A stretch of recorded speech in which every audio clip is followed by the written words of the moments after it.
Hello students, आज हम लोग क्लास 12th सॉल्यूशन का मोस्ट डेंजरस इंपॉर्टेंट क्वेश्चन देखेंगे जो कि आपके बोर्ड एग्जाम के लिए बहुत ही ज़्यादा इंपॉर्टेंट है।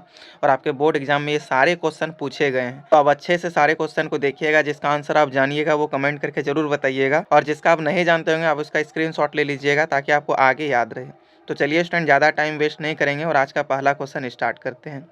आज का जो फर्स्ट क्वेश्चन है वो लिखा है कि किसी विलियन के 200 ml में 2 ग्राम NaOH घुले हैं तो विलियन की मोलरता क्या होगी, यानी कि आपसे मोलारिटी पूछा है। इंग्लिश में इसका क्वेश्चन है कि 2 gram of NaOH is dissolve in 200 ml of a solution, then the molarity of the solution is. तो स्टूडेंट, इस क्वेश्चन में हम लोगों को वॉल्यूम ऑफ सॉल्यूशन कितना दे दिया, 200 ml, और मास ऑफ सॉल्यूट याद दिया हुआ कितना, तो 2 ग्राम।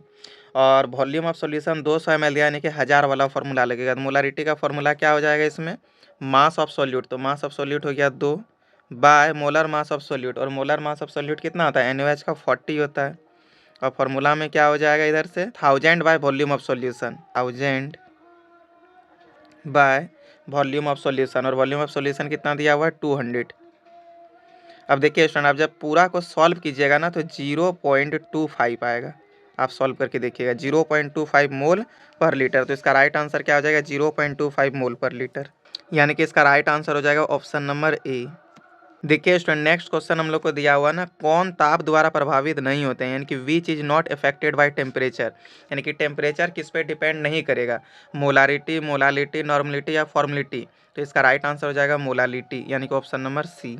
देखिए स्टूडेंट, नेक्स्ट क्वेश्चन लिखा है ना कि निम्नलिखित में से कौन अनुसंग के गुणधर्म नहीं है, यानी कि which of the following is not colligative property, यानी कि इसमें से कौन कोलिगेटिव प्रॉपर्टी नहीं होगा वो बताना है। यहाँ पे नॉट छूट गया, which of the following is not colligative property होगा।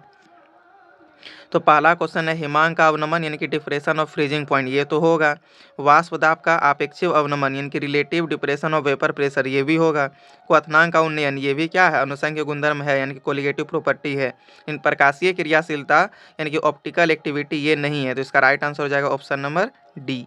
देखिए स्टूडेंट, नेक्स्ट क्वेश्चन दिया हुआ कि मोलरता को व्यक्त किया जाता है, यानी कि मोलारिटी इज एक्सप्रेस्ड, यानी कि डायरेक्ट क्वेश्चन का कहना यह है कि मोलारिटी को हम लोग क्या चीज़ से मापते हैं। तो इसका राइट आंसर क्या हो जाएगा, मोल पर लीटर। नेक्स्ट क्वेश्चन स्टूडेंट लिखा है कि समप्रासरी विलयन में समान होती है, यानी कि सेम इन आइसोटोनिक सॉल्यूशन। तो आइसोटोनिक सॉल्यूशन में क्या समान होता है वो हम लोग को फाइंड करना है। तो चलिए देखते हैं।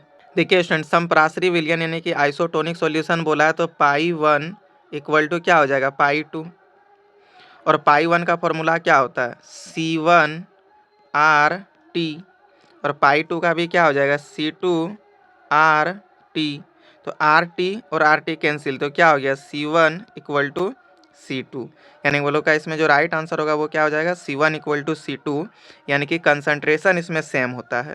तो हम लोग क्या देखें स्टूडेंट की कंसंट्रेशन सेम होता है। तो ऑप्शन देखिए, पहला है मोलर सांद्रता, यानी कि molar concentration, normality, molality. Normality molality तो सेम नहीं होता, मोलर कंसंट्रेशन सेम होता है। तो इसका right answer option number A हो जाएगा। देखिए स्टूडेंट, नेक्स्ट क्वेश्चन लिखा है कि आदर्श विलयन का निम्न में से कौन गुण है, यानी कि which of the following is a property of an ideal solution, यानी कि आपसे आइडियल सॉल्यूशन का एक प्रॉपर्टी पूछा है। आइडियल सॉल्यूशन क्या रॉल्ट नियम को पालन करता है या रॉल्ट नियम को पालन नहीं करता है, या ए एंड बी या फिर नन। तो रॉल्ट नियम को पालन करता है, जो आपका आइडियल सॉल्यूशन होता है वो रॉल्ट नियम को क्या करता है, पालन करता है। तो इसका राइट आंसर क्या हो जाएगा, option number A. Next question लिखा है स्टूडेंट कि 1 मोलर चीनी का हिमांक अवनमन 1 मोलर सोडियम क्लोराइड के हिमांक अवनमन से होता है, अधिक, कम, बराबर या नन ऑफ दिस। तो चलिए देखते हैं। हिमांक अवनमन में हो गया फ्रीजिंग पॉइंट, तो आपसे पूछ रहा है कि 1 मोलर चीनी का फ्रीजिंग पॉइंट और 1 मोलर सोडियम क्लोराइड का फ्रीजिंग पॉइंट, दोनों में से कौन ज़्यादा होगा, चीनी वाला या सोडियम क्लोराइड वाला। तो चलिए इसको निकाल के देखते हैं। देखिए स्टूडेंट, चीनी, ग्लूकोज, ये सब में, यूरिया, ये सब में आई का वैल्यू कितना होता था, 1 के बराबर होता है। और NaCl में, NaCl में आई का वैल्यू कितना हो जाएगा, तो 2 के बराबर होगा। यानी कि चीनी वाला का आई का ये वैल्यू आता था 1, और NaCl में कितना होता है, 2। तो जब NaCl का 2 है तो यानी कि NaCl का फ्रीजिंग पॉइंट क्या हो जाएगा, ज़्यादा हो जाएगा। और चीनी वाला का क्या 1 है, तो चीनी का फ्रीजिंग पॉइंट क्या होगा, NaCl से कम होगा। क्वेश्चन में भी यही पूछा कि 1 मोलर चीनी का हिमांक अवनमन ज़्यादा होगा सोडियम क्लोराइड का, तो चीनी का क्या हो जाएगा, कम हो जाएगा। तो इसमें राइट आंसर क्या हो जाएगा, ऑप्शन नंबर बी, यानी कि लेस होगा। नेक्स्ट क्वेश्चन लिखा है स्टूडेंट कि निम्न में किसके कण अर्धपरागमीय झिल्ली से निकल पाते हैं, यानी कि which of the flowing particles can pass through a semi permeable membrane, यानी कि सेमी परमिएबल मेम्ब्रेन द्वारा किसका मॉलिक्यूल, किसका पार्टिकल जो है सो प्रवाहित हो जाता था, यानी कि पास हो जाता था। विलय यानी कि सॉल्यूट का, विलायक यानी कि सॉल्वेंट का, या जटिल आयन कॉम्प्लेक्स आयन का, सरल आयन सिंपल आयन का। ये तो कोई भी बता सकता है विलायक का। इसका राइट आंसर क्या हो जाएगा, सॉल्वेंट, यानी कि ऑप्शन नंबर बी। देखिए स्टूडेंट नेक्स्ट क्वेश्चन बोल रहा है कि 1 kg विलायक में विलय के मोलों की संख्या को कहते हैं। इसमें तो आपको डायरेक्ट क्वेश्चन ही पूछ दिया है कि 1 kg विलायक में विलय की मोलों की संख्या को क्या कहते हैं। 1 kg विलायक बोला है, 1 लीटर होता है तो हम लोग 1 लीटर सॉल्यूशन कहता है तो हम लोग बोलते हैं मोलारिटी, लेकिन 1 kg विलायक बोला है तो इसका राइट आंसर क्या हो जाएगा, मोलालिटी। ऑप्शन नंबर बी इसका सही हो जाएगा। देखिए स्टूडेंट नेक्स्ट क्वेश्चन लिखा है कि मानव रक्त का पीएच होता है, यानी कि the pH of human blood is, तो ह्यूमन ब्लड कितना होता है, 7.4 होता है ह्यूमन ब्लड का पीएच। तो इसका राइट आंसर हो जाएगा ऑप्शन नंबर सी, यानी कि 7.4। तो स्टूडेंट आज हम लोग यही 10 क्वेश्चन को सॉल्व किए जो आपके एग्जाम के लिए बहुत ही ज़्यादा इंपॉर्टेंट है, और ये सभी क्वेश्चन जैक और बिहार बोर्ड के ही प्रीवियस ईयर क्वेश्चन है। तो आप सारे क्वेश्चन को अच्छे से देख लीजिएगा और अपने दोस्तों के साथ भी शेयर कीजिएगा ताकि आपके साथ साथ आपके दोस्तों का भी भला हो सके। चलिए आज हम लोग इतना ही रखते हैं, फिर हम लोग नेक्स्ट वीडियो में मिलेंगे।